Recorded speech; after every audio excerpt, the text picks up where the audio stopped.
Praise the lord. Welcome to daily promise. అనుదిన వాగ్దానానికి మీ అందరికీ ఆహ్వానం. ఈరోజు దేవుని యొక్క వాక్యం మనం చూసినట్లయితే యెహోషువ గ్రంథం 24వ అధ్యాయం 15వ వచనంలో యెహోషువ భక్తుడు ఒక మాట అంటున్నాడండి ఇశ్రాయేలు ప్రజలకి. ఏమని అంటే, యెహోవాను సేవించుట మీ దృష్టికి కీడని తోచిన యెడల మీరు ఎవని సేవించెదరో, నది అద్దరిని మీ పితరులు సేవించిన దేవతలను సేవించెదరో, అమోరియుల దేశములో మీరు నివసించుచున్నారే వారి దేవతలను సేవించెదరో నేడే మీరు కోరుకొనుడి.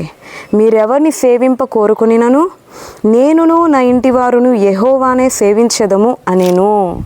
ఈ మాట యెహోషువ భక్తుడు ఇశ్రాయేలు ప్రజలతో తెలియజేస్తున్నాడు. మీ పితరులు సేవించిన దేవతలు మీరు సేవిస్తారో, నది అద్దరిని ఉన్న ఆ యొక్క దేవతల్ని సేవిస్తారో, మీరు ఎవరిని సేవిస్తారో సేవించండి. మీరు ఎవరిని సేవించినప్పటికీ నేనును నా ఇంటి వారును యెహోవానే సేవించెదము అంటున్నాడు భక్తుడైన యెహోషువ. ఈరోజు నీ జీవితంలో నీవి మాట అనగలుగుతున్నావా ప్రియ దేవుని బిడ్డ? నీవును నీ ఇంటి వారును యెహోవాను సేవించే కుటుంబంగా భక్తులుగా ఉన్నారా?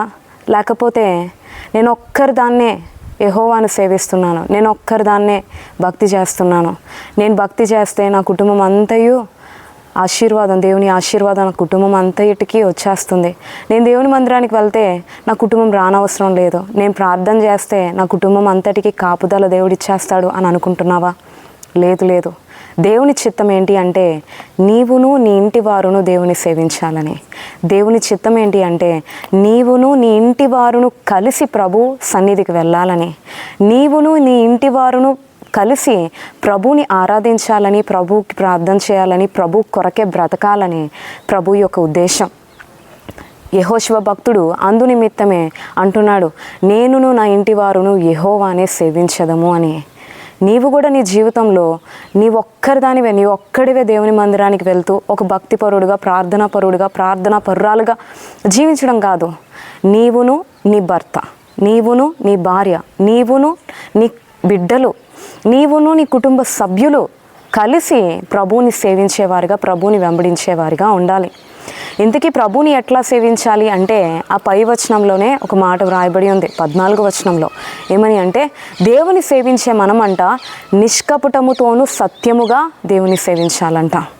అలాగే మీరు కీర్తనల గ్రంథం 2వ అధ్యాయం 11వ వచనంలో చూసినట్లయితే దేవుని సేవించే మనము భయం భక్తి కలిగి గడగడా వణుకుచు ప్రభువుని సేవించాలంట.